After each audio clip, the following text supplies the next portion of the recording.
Salut à tous. Aujourd'hui, je vous propose une petite vidéo sur le logiciel de calcul de structure, histoire de reprendre des activités parce que c'est vrai que ça fait un long moment qu'on n'a pas publié ici. Alors, l'année passée, on avait fait une vidéo sur le même sujet. D'ailleurs, je vous mets le lien juste en haut comme ça. N'hésitez pas à aller la voir, elle est vraiment intéressante. Comme vous le savez, le génie civil est un domaine en évolution permanente dans tous les secteurs. Chaque année, de nouveaux outils apparaissent pour faciliter le travail des ingénieurs. Et si on veut se démarquer, si on veut réussir, on est obligé d'évoluer nous aussi. Sinon, on risque de finir comme certains anciens qui refusent s'adapter à la réalité d'aujourd'hui. En 2026, les ingénieurs doivent maîtriser des outils puissants, compatibles avec le BIM et capables de gérer des projets complexes. Dans cette vidéo, je vais vous montrer 5 logiciels de calcul de structure incontournables à apprendre en 2026.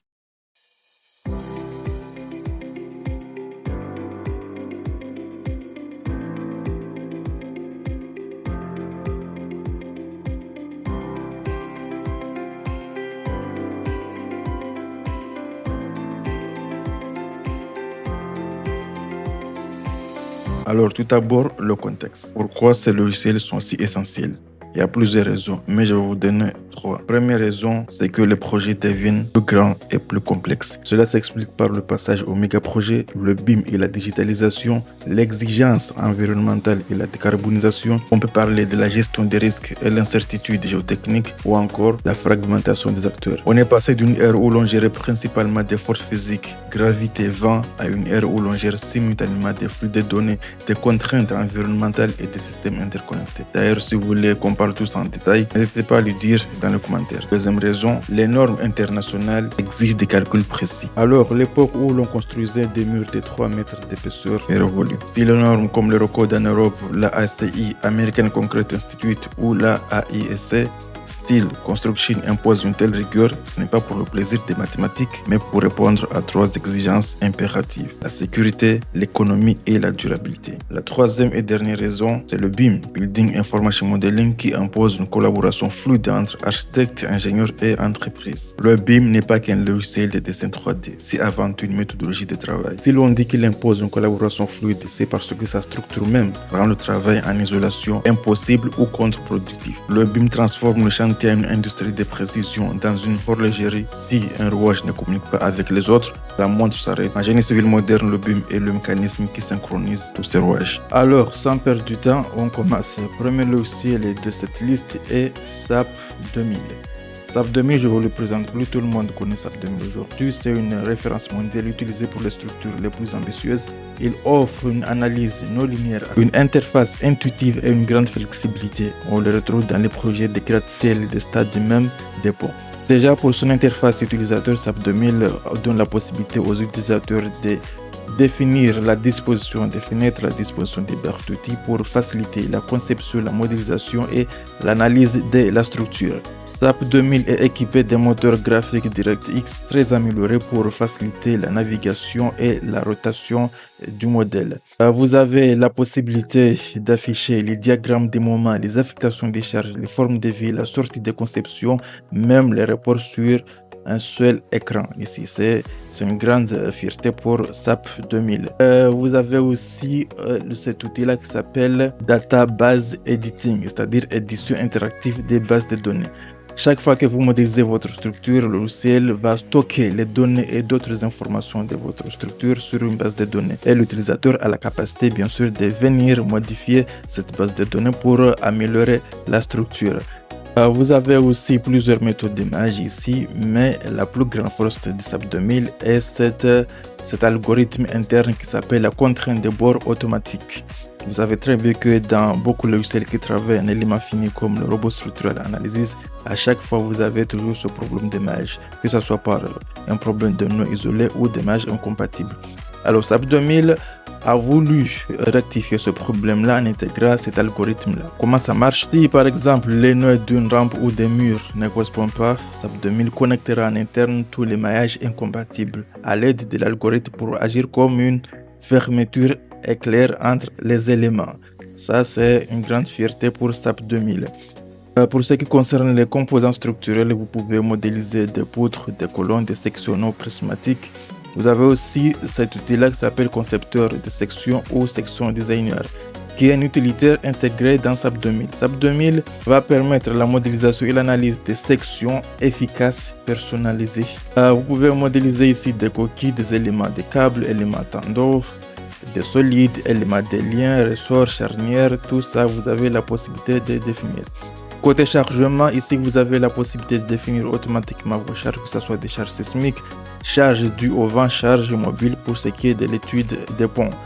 Vous pouvez aussi définir par vous-même vos charges, que ce soit le charge du vent, les charges des forces, charge de température, charge de déplacement. Vous avez aussi l'outil vague ici. La fonction de chargement des vagues génère automatiquement une charge sur la structure résultante des vagues. Pour ce qui est d'analyse, vous avez la possibilité de faire plusieurs types d'analyse, que ce soit de l'analyse statique, analyse dynamique puissante pour le comportement linéaire et non linéaire. Vous pouvez faire l'analyse du spectre des réponses, l'analyse de l'historique temporel. Vous pouvez faire tous ces types d'analyse dans SAP 2000.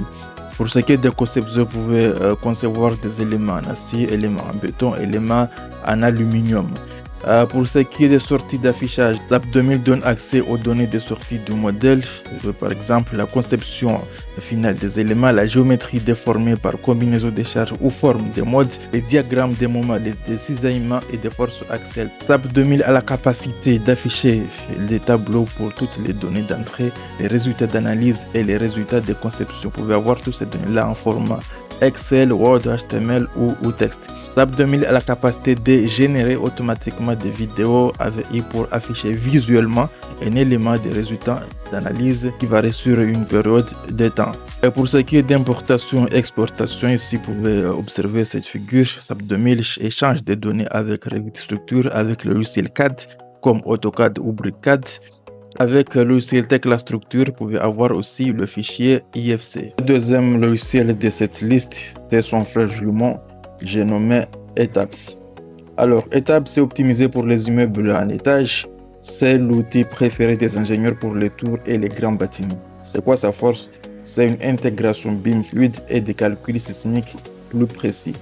Déjà, côté interface utilisateur, vous allez trouver la même interface utilisateur que dans SAP 2000, c'est une interface utilisateur 100% personnalisable. Le logiciel est équipé des moteurs graphiques DirectX pour améliorer la rotation et la navigation du modèle. Vous pouvez afficher plusieurs vues sur le même écran, que ce soit pour les diagrammes des moments, les affectations des charges, les formes de vie, la sortie de conception, même les rapports, tout ça sur le seul écran. Et côté modélisation, ici dans Etaps, vous avez une large gamme de modèles, c'est-à-dire que vous n'êtes pas obligé de reprendre à zéro quand vous faites un projet, mais vous pouvez juste prendre un projet existant ici pour l'adapter à votre projet. Le logiciel va générer le modèle physique et le modèle analytique. Ici, je vous rappelle que le modèle physique est composé d'objets qui représentent les éléments structurels physiques de votre modèle, contrairement au modèle analytique qui affiche le modèle par élément fini de structure qui est constitué de connectivités, des joints, des cadres et des coques et du maillage défini.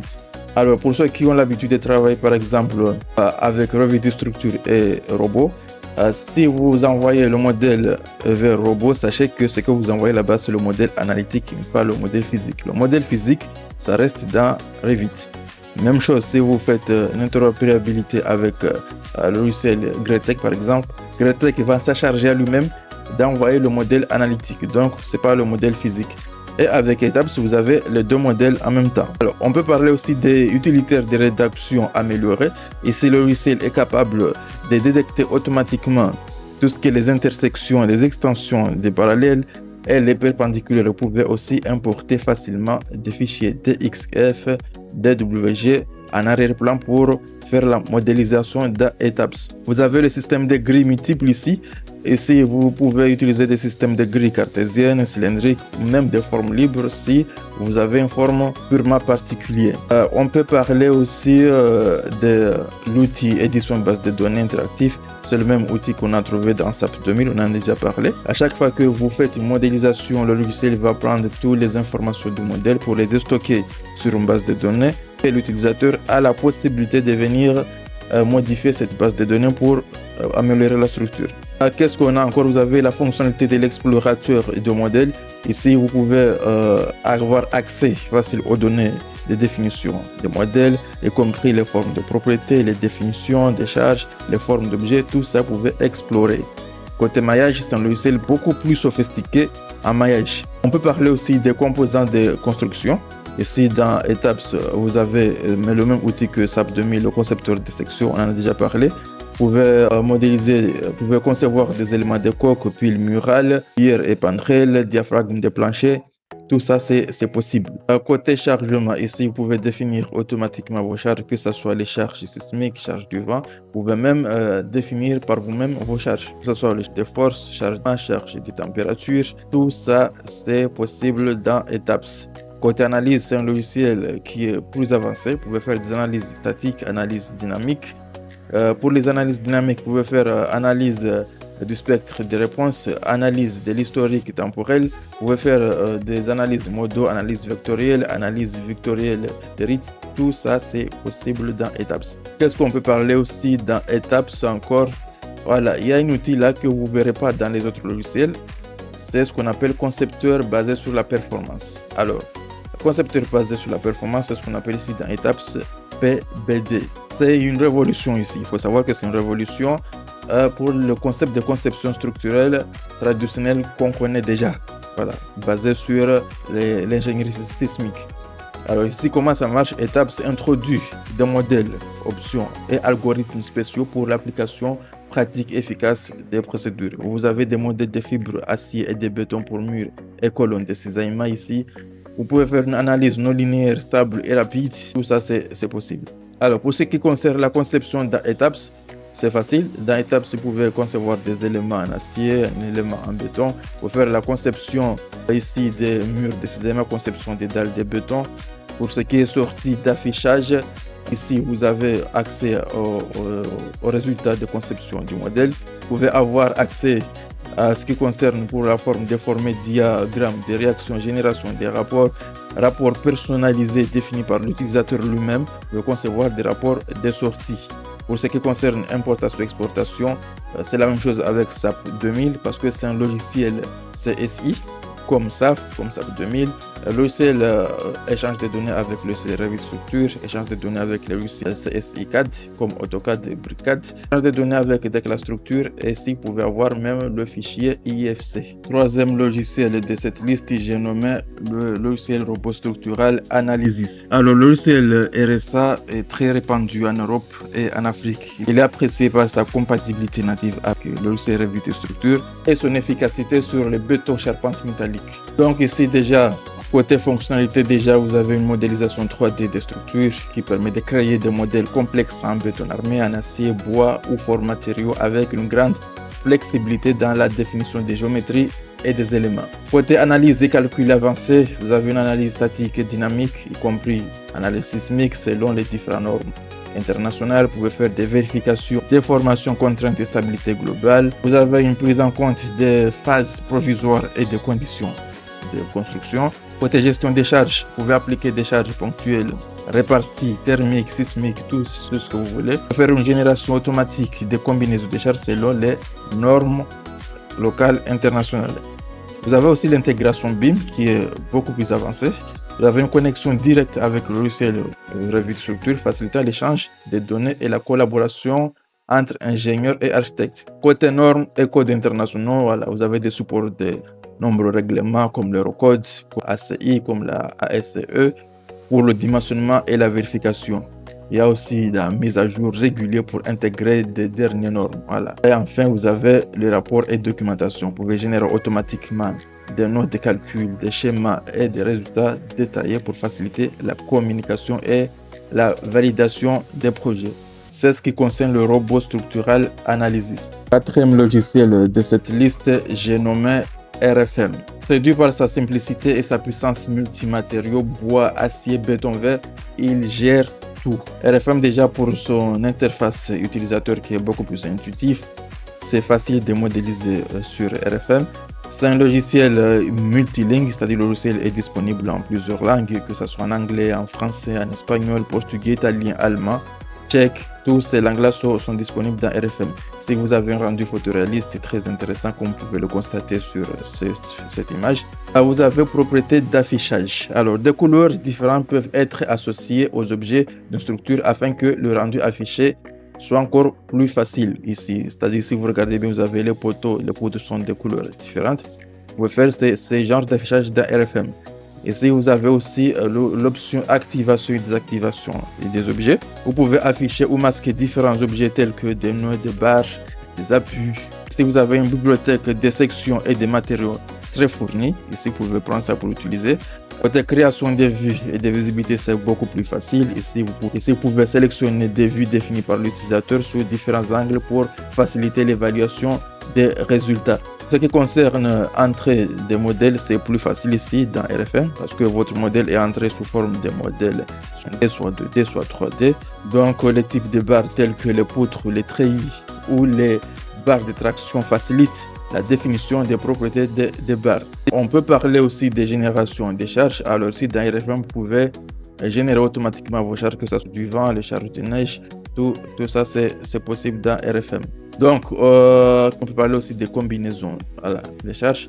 Ici, dans RFM, vous avez un assistant des charges de neige ici qui va vous permettre de générer automatiquement vos charges selon les normes, que ce soit de l'Eurocode en Europe ou SIA en Suisse ou ASCE aux États-Unis, des normes canadiennes, des normes chinoises, indiennes, tout ça c'est possible. Vous pouvez aussi générer vos charges du vent sur des murs verticaux ou toiture terrasse, toiture à un seul versant, toiture à deux versants, même sur des murs verticaux avec toiture à double versant.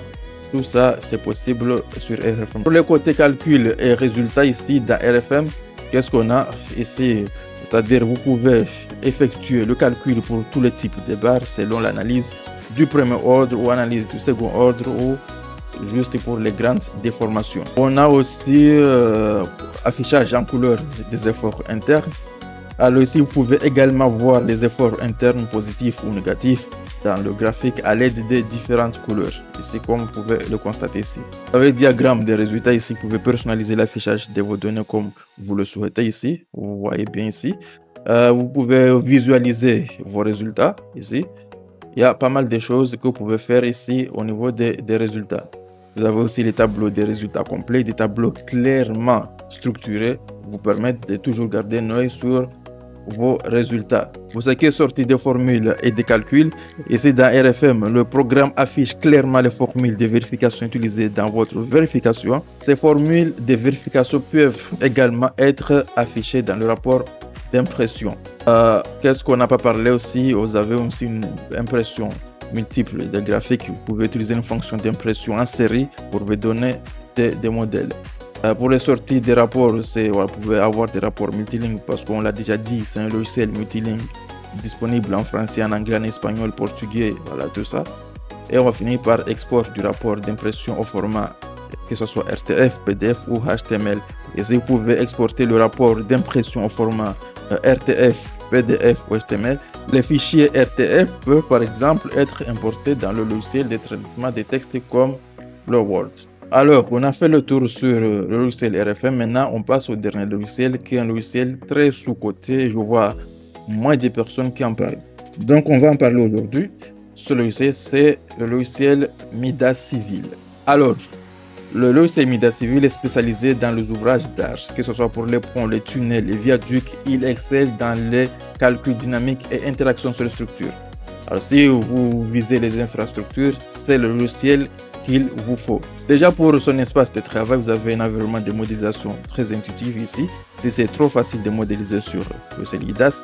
Côté modélisation ici, vous pouvez facilement modéliser des structures RC, des cadres, des ponçons, des stations souterraines et bien plus encore. C'est un logiciel bien équipé en calcul de maillage. Voilà, vous avez des maillages automatiques avec plusieurs options. Côté simulation, ici, vous pouvez faire une analyse simplifiée des étapes de construction. Alors, comment ça marche? Midas vous permet de définir les modèles d'analyse pour chaque étape de construction, en simplifiant bien sûr les éléments, les conditions état limite et les groupes de charges qui peuvent être activés ou désactivés à chaque étape. On peut aussi parler d'analyse d'interaction sur les structures. Alors ici, vous avez un assistant du ponceau ici. Vous pouvez créer des modèles de plaques 3D qui prennent en compte les conditions état limite et la pression de la terre. On peut aussi parler de automatisation de la conception. Alors ici, vous avez des outils de script visuels comme le Grasshopper ou Dynamo Alors, cet outil-là permet non seulement de modéliser des formes complexes, mais permet également la réutilisation des données de conception pour des formats de projets répétitifs et facilite une adaptation flexible. Si vous avez des tâches qui se répètent sur d'autres projets, vous pouvez juste reprendre les propriétés pour les appliquer sur les nouveaux projets. Et vous avez une conception intelligente au-delà de la transformation du BIM en modèle d'analyse. Ici, vous pouvez créer facilement des modèles d'analyse grâce au recyclage des modèles et des données. Qu'est-ce que cela signifie? Ça signifie tout simplement que vous n'êtes pas obligé de partir à zéro. Vous pouvez juste faire des recyclages, c'est-à-dire prendre des projets anciens pour les modifier et adapter au projet actuel. Alors, on a fait le tour aussi sur le Midas. Il n'y a pas beaucoup de choses à dire. C'est un logiciel très intéressant car il s'agit des ouvrages d'art. Voilà donc les 5 logiciels de calcul des structures à apprendre en 2026. Si vous êtes étudiant, ingénieur ou juste un passionné de BTP, maîtriser ces outils vous ouvrira les portes des plus grands projets. Alors, avant de se quitter, je tiens à m'excuser pour ma longue absence. J'étais en déplacement et j'ai eu quelques soucis personnels qui m'ont empêché de me concentrer. Je remercie d'ailleurs tous ceux ou celles qui ont pris le temps de m'écrire pour demander mes nouvelles. C'était sympa. Alors, cette année, si Dieu le veut, je vais me concentrer au maximum à vous proposer des contenus de qualité. En revanche, les mains sur YouTube, il sera difficile de maintenir le rythme de 2 vidéos par semaine comme l'avait fait l'année passée, car je dois me concentrer sur d'autres chaînes, sans oublier le travail et les autres responsabilités. Je m'engage donc à vous fournir une vidéo de qualité chaque semaine. Dès la semaine prochaine, nous lancerons une mini-série consacrée à Revit Structure, avec un focus sur la partie ferrage. Alors, n'oubliez pas de vous abonner, de partager, de liker si ce n'est pas encore fait. On se retrouve la semaine prochaine. Merci.